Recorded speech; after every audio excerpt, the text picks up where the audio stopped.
Good evening and welcome to our news update. We start with a summary of today's COVID-19 press conference where the Minister for Education said all will be ready in case the education year can start in September, even if a return to normality may not happen overnight. Gilbert Likudi said government scholarships would be in place by then. He was joined by the Minister for Civil Contingency, Samantha Sacramento. Advice and help is on hand for anyone experiencing issues. And in education, the Minister announced a helpline for anyone concerned about mental health. A form can also be filled in on the government website. Mr. Likudi made clear it's impossible to offer a curriculum as if the students were still at school. Education, like everything else now, he said, was very different. But we had to ensure that children are not idle and can continue on their learning journey with their home learning platforms. Every effort will be made when school resumes to ensure no one falls behind. The pace of moving forward through the home learning programs is clearly not intended to replicate the pace at which teachers would have moved forward had the children been at school. It would be practically impossible to match that rate of progress. The aim is therefore to make good use of the time that we do have available and help the students to make progress so that when normalcy is resumed, our students are as prepared as possible to continue their learning in the school setting. We are in the final stages of setting up a subscription to GCSE Pod, which is an online platform that offers a series of learning and revision podcasts across 27 GCSE subjects. This is designed for remote learning, and we expect that it will be rolled out during the course of next week. Again, these podcasts are not intended to replace or to be a substitute for a classroom environment. But in times where that environment is not available, it will provide an additional resource for both teachers and students as we strive to make home learning as meaningful and productive as possible. The subscription we have for GCSE Pod will take us until next year, so the platform will be available to children even after schools reopen. The Minister asked parents and pupils to refrain from direct contact with the professionals. He said all information regarding GCSEs and A-levels can be found on the Education Department's website. Even though students will not be taking their exams this year, it is nevertheless important that we prepare them for their next stage in their education. We are therefore rolling out bespoke programs for Year 11 and Year 13 students. For Year 11s, this will include some insight into the A-level courses available and guidance on skills development and practice. For the Year 13s, it will focus on independent learning skills and academic research and referencing tools for those planning to progress onto university for tertiary education. It will also provide job seeker guidance for those wishing to go into employment. These additional programs will be rolled out as from Monday the 20th of April for the Year 13s and Monday the 27th of April for the Year 11s. And Mr. Likudi also gave assurances regarding the process for the awarding of grades, a subject of concern to students who've been unable to sit their exams this year. We appreciate that these are very uncertain times for students and parents, and an unprecedented situation for our professionals too. Everyone involved in this process is aware of how important these qualifications are to the young people completing them, and will use their professional experience to make a fair and objective judgment of the grade they believe a student would have achieved had they sat their exams this year. I can reassure you that the process will be robust and rigorous, with a team of experienced professionals working with all pertinent staff within each of the 3 secondary institutions to ensure that the process is fair and objective. The process for government scholarships remains unchanged. Despite the uncertainty, Mr. Likudi said the department will plan and prepare and will be inviting applications for government scholarships, as well as for school enrolment. For her part, speaking as Minister for Equality, Samantha Sacramento reminded everyone of the Disability Information Card, an initiative launched last year. This is a particularly useful and discreet way of communicating a disability, particularly for people with invisible disabilities. The Royal Gibraltar Police have already been briefed on how this system works, and I would like to remind anyone with a disability who may not yet have applied for a disability information card that the Ministry for Equality continues to operate and you may apply for one. I am also aware that the Autism Support Group have ordered some blue wristbands for their members to wear. I therefore ask everyone to be mindful of such families and be sensitive if you see them out. It is because they need to be out, but of course they still need to be mindful of all the regulations. The Minister also spoke of the domestic abuse strategy, saying that although the RGP had confirmed that for the moment there was nothing out of the ordinary, stakeholders were working together in the event that this should change. Today we are launching a new awareness campaign made up of a series of posters that we will be launching every couple of days. And I would particularly like to thank everybody who's been working solidly over the last few weeks, including weekends, to make the specific strategy possible.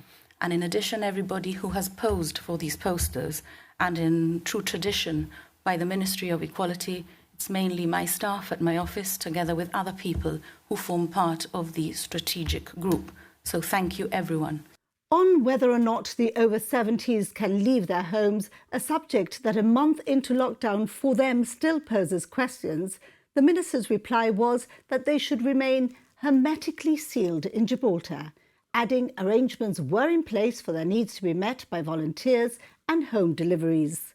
Today's COVID statistics were also announced at the press conference. There are 132 confirmed cases on the rock at the moment, 120 are recovered and 12 are active. All of these are at home and doing well.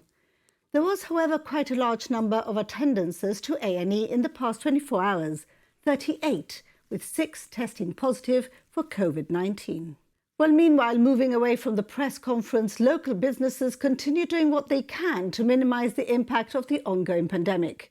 We heard from some of those that have had to reposition in order to continue offering a service to Gibraltar. A majority of businesses round the Rock have been greatly affected by the current lockdown restrictions, and while many have had to pause their operations entirely, others have adapted their services where possible so as to continue being able to function in some capacity. We are trying to deliver these orders to everyone in their homes on a next day basis at least. We do ask all the public to please bear with us because we are working with a very reduced staff. Due to the closure of the shop, we have goods in 2 premises, which means that logistically we have to pick things in 2 locations, and with the shortages in staff and the problems with picking these items, it is taking a little bit longer than we would normally like. And just look, we're here, we're working 9 till 3. Take down your order and either email it to us to sales@beaconpress.gi or call us if you need help. At Gadget Station, we've changed the way we interact with customers. Most of the communication happens online. Customers are able to place orders through our website and have it delivered straight to their door. Staff-wise, I've cut back. I've requested all my staff stay at home. I'm managing whatever I can on my own, simply with the intention of keeping any spread amongst us to as minimum as possible. So we're trying to take steps following government guidelines and just trying to be positive, optimistic in the current situation. Stay safe, everyone. Thank you. We're still available to sell toys to our customers via WhatsApp mainly and Facebook as well. So if you need any toys or anything to keep your kids entertained, we've been taking calls via WhatsApp. It's right as if you were here in the shop with us. We do video calls, we can send you photographs with prices, and most importantly, we do free delivery to your door. We know that a lot of people have their kids at home and they're bored and they need lots of things to do. We've been selling a lot of Lego lately. We've been selling a lot of arts and crafts, a lot of activity books for kids. And people are worried also about birthdays coming up for their little ones. So, I think we're doing a good job. Thank you so much for your order. With the future still uncertain, GBC will continue hearing from businesses as they work to maintain as normal a level of service as is possible, given the circumstances. Thank you so much. Have a lovely evening. 3 men have been arrested for importation, possession and supply of controlled drugs and other related offences as a result of suspected drugs activity at Western Beach on Thursday evening, where drugs were allegedly unloaded from a vessel. A 21-year-old was arrested for a number of offences, including possession with intent to supply and importation of a controlled drug, failing to stop for response team officers, dangerous driving and breach of civil contingency regulations, after a vehicle pursuit which resulted in his arrest in the South District. A 22-year-old was arrested by drug squad officers for the same drug-related offences after searches were conducted, resulting in approximately 5.1 kilos of cannabis resin being recovered from a vehicle. After further investigation, the owner of the vehicle was identified. The 21-year-old has been arrested for importation of the drugs. All three are currently on police bail, with the value of the drugs estimated at £25,000. And in a separate case yesterday, Francis Moore was arrested and charged with entering Gibraltar other than through an immigration post and leaving his place of residence without a valid reason, contrary to civil contingency regulations. The 37-year-old was reportedly seen entering Gibraltar from Spain via Western Beach, where he was arrested with the assistance of the Defence Police. He's been granted bail till his next court appearance on Monday. Well, GBC will be broadcasting a special Open Day Stay Home edition on Wednesday, the 29th of April.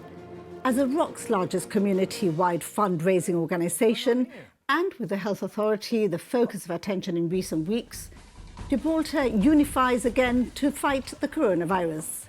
GBC thought the Open Day should again bring everyone together on a single day and support the GHA and raise funds for its COVID-19 effort. Radio Gibraltar will be adapting all of its daytime programmes towards encouraging listeners to donate. There'll be special features and guests from breakfast till evening, where the community will be centre stage. Later on GBC Television, a special Open Day show with Stefan Borge and Kellyanne Borge will showcase solo musical performances as well as other local entertainers, bringing a touch of humour to the 90-minute programme. Donations will be accepted with credit debit cards by calling 200 61111 between AM and 11 PM on Wednesday the 29th of April. The total sum collected will be passed on to the GHA's COVID-19 fund. Well, buglers of the Gibraltar Band and Drums Association will be playing a salute on Monday evening from the Tower of Homage in the Moorish Castle. During the lockdown, different buglers have been playing the salute at 8 o'clock each night, joining the community's applause for the GHA. We leave you with this acknowledgement of our frontline staff and salute to the essential services by Andrew Rowbottom from Broadcasting House. It's good night. We're of course back tomorrow with another news update. Enjoy the weekend, stay home and stay positive.